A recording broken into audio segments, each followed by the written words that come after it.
Hello everybody, DK Productions here. Today we're going to be taking a look at the most recent addition to my LEGO Harry Potter collection. As you may know, LEGO Harry Potter is my favorite theme, and it's my most favorite theme to collect, and they're super fun. This is the 4 Privet Drive set. This is set 75968, has 797 pieces, recommended for ages 8 and up, and retails for $69.99 in the US. And let's get into it.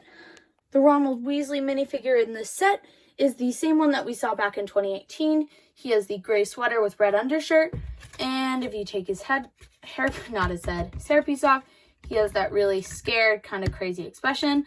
This is definitely a really nice figure to get. I can pretty much say the exact same thing for Harry Potter, as both of these minifigures came in the Aragog's Lair from last year, except I think Ron had a different torso. But anyways, Harry and Ron are super easy to get, although this is always just a nice figure to have multiples of, as the torso print is super useful for other things, as it's just a nice plaid, and his alternate hairpiece is a bit more confident. This set includes our second version of the new Dobbies. This has a special molded head, which is actually a softer plastic or rubber material. He has dual molded short legs, which is not a common thing to see at all. Bare legs and a really nice torso print. I will say, this thing looks hecking terrifying. Yeah, it's not super pretty. I mean, LEGO did the best they could do with a tiny plastic figure of a pretty iconic character. I mean, it works, but it's definitely slightly terrifying, and I cannot 100% guarantee it will not haunt your dreams. The last of the short-legged minifigures is Dudley Dursley. This is a completely exclusive minifigure that we've never seen before, which is super fun to get in the set. I love his torso print. I love that they really show his stomach right there. I love the red, and I love just getting these plaid kind of sweaters. He also uses Emmett's hairpiece, and he has kind of like a, oh crap, that dessert's going to be dropped on our guest's head. And then he kind of has a smirking face for like when he's jumping on the stairs or when Harry's getting in trouble. Dursley is the only other Dursley that we've seen before, but he came in a 2002 set that looks pretty outdated to today's standards, and that was also back when they used yellow skin tones instead of flesh skin tones. So this is definitely a massive improvement. I do really like this figure, although I do think they should have did what they did with Dudley and made him look a little more fat and plump in the middle. I wish he had a bit of leg printing, but I kind of get it. And he has a nice hairpiece, which is just slightly different from Horace Slughorn's from a couple videos ago. He also has more of an angry expression around back. And our last minifigure in the set is Petunia Dursley.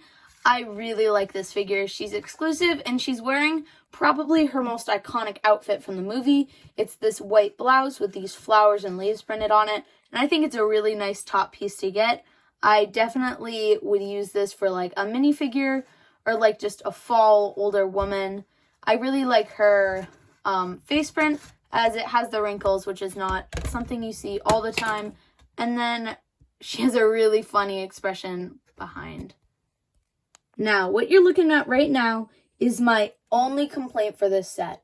This was not necessary. And the reason this was not necessary is because LEGO still has the Whomping Willow set that comes with this car, which I already own. So this just wasn't necessary. And you'll see why later in the video. I think they should have made the house the upper level of the house just a bit bigger, added some more rooms and furniture in it, and not included this. This was completely unnecessary. It's not that updated. We literally still have one on market that we can buy. It's like Farm Boy Luke or Luke's Landspeeder. We don't need that many of these flying Fords.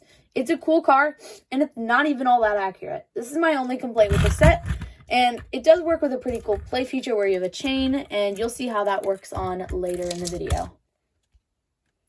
In May, when we first saw our pictures of the new Harry Potter sets, I was like, oh yeah, we'll be getting that. It's just such a refined model compared to the last one. There's so little studs showing besides like the obvious ground there and studs up there. but it's just such a good and fresh looking model compared to the last one, which we don't need to talk about that one. That was just a disaster. But they got the coloring right on this one. They got the shapes right on this one. They got the proportions right on this one, even though they're not right on the inside, but they got the proportions right. They got everything that's like supposed to be on the exterior right. This looks like Privet Drive. Like, you don't really see Privet Drive too much, but like when you see Privet Drive, that's what it looks like. This also, I mean, granted, Privet Drive is a classic suburban English home, and that's exactly what they got with this set. The only play feature on the outside of the build is this right here, which gives you access to the cupboard under the stairs. So you can do this. So this is from movie 1 and 2. There's also a broom and a miner's coal shovel right there. And you can also, I don't know if you can see that too well, but there's a shelf with like some action figures and a little horse toy down there. You can access it from right there, but I'm not going to try to get that because even though my fingers are relatively small, I still can't really get them in there. I do really like this build for this dessert. When I look at this, this is definitely like, that is the color scheme for it. This like lime minty green and the purple and then the white cream looks perfect. And it doesn't tell you to put it anywhere in the in the instructions, but you could probably put it here, make an educated guess, because that's where Dobby or Harry drops it on their guests. You can move up the stairs, which I really like. My one complaint about the stairs, though, I don't like how low this is. I think they should have extended this by at least 1 or 2 studs and then made this one, or like put one of these up here. And it just, to me, would have looked a little better because that kind of just looks a little off-putting to me. Also, quick note, Harry gets all of the house but the living room because upstairs you'll find Dudley's old bedroom, which they've given to Harry. So you could theoretically, if you want, give this bedroom to Dudley or to the parents. But for the time being, Dudley's sleeping on this blue carpet and the parents are sleeping on the couch and the chair. And Harry gets 2 bedrooms. But the bed is a nice build. I do like it. I love the kind of pattern there. He has a nice sticker piece of a picture of his mom and his dad. And then you can see Hogwarts. So with Hedwig, the Hogwarts crest, and Gryffindor, as well as a chair and the Daily Prophet saying the boy who lived. One of the other play features of this set right here, you can see this little knob into the living room. And when you turn this knob this way, all the letters come out that the owls have been dropping. And it's a relatively simple play feature. You can see right here, there's this right here, which folds down and up, revealing a slot. And you just load the letters in there. And then when you want them to all fall out, you just twist the crank and they come right out. This set includes 3 of those letters for you to do that with. I like the chairs. I like the purple. I think it's a very kind of a classic looking thing from the movies. They're very recognizable.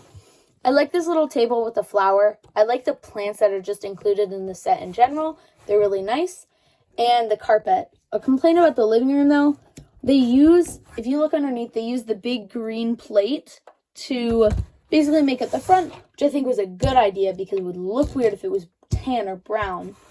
But I don't like that you can see green there. It just doesn't match. I think what they should have done is gone with this dark tan base plate and then put green and this brown on top of it. Just raise the whole build by a stud just so that you don't have that awkward green on the inside, but you still obtain that green that you want on the outside. I think that would have just looked a touch better. There's some nice lights and a 4 right there, as well as the chimney.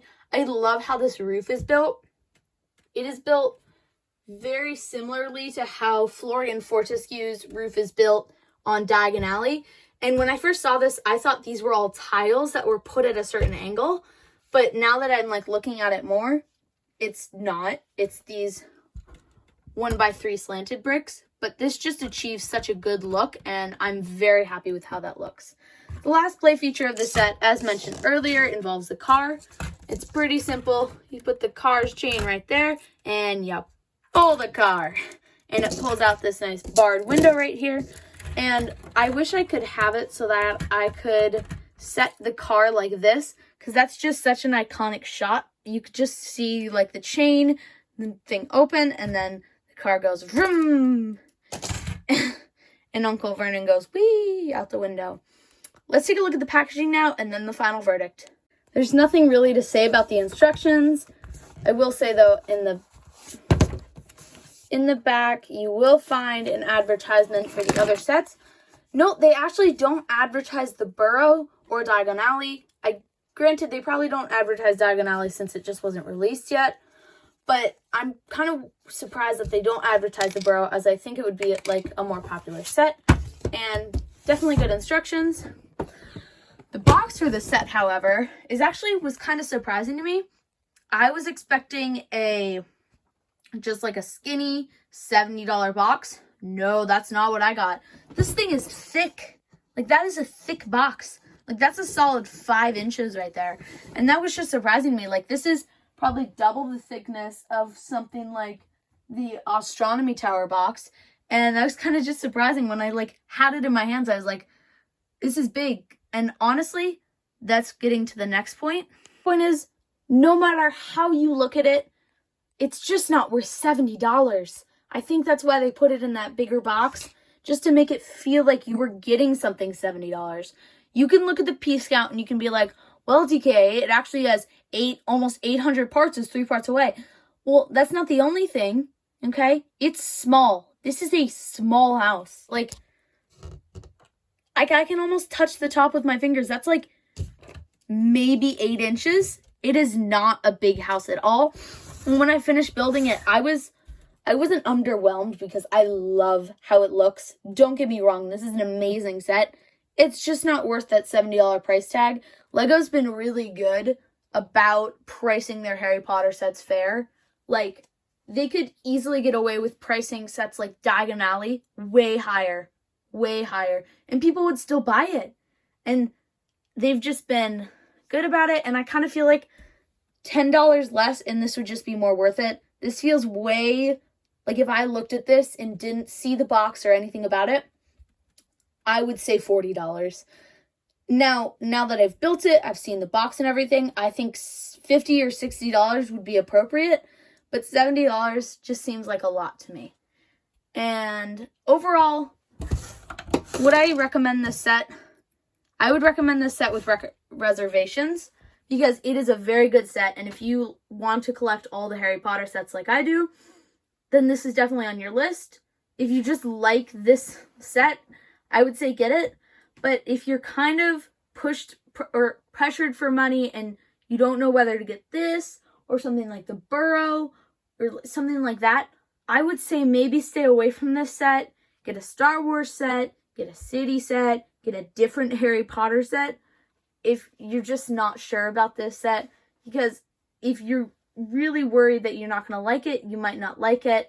And overall, I think it's good, but just be careful. Thank you guys so much for watching this video. It was really fun to make, and I'm definitely glad to have this set. Make sure you like, comment, and subscribe to me, Testificate Tales, and SM Studios. They're 2 content creators that I like to follow, and they make really cool content.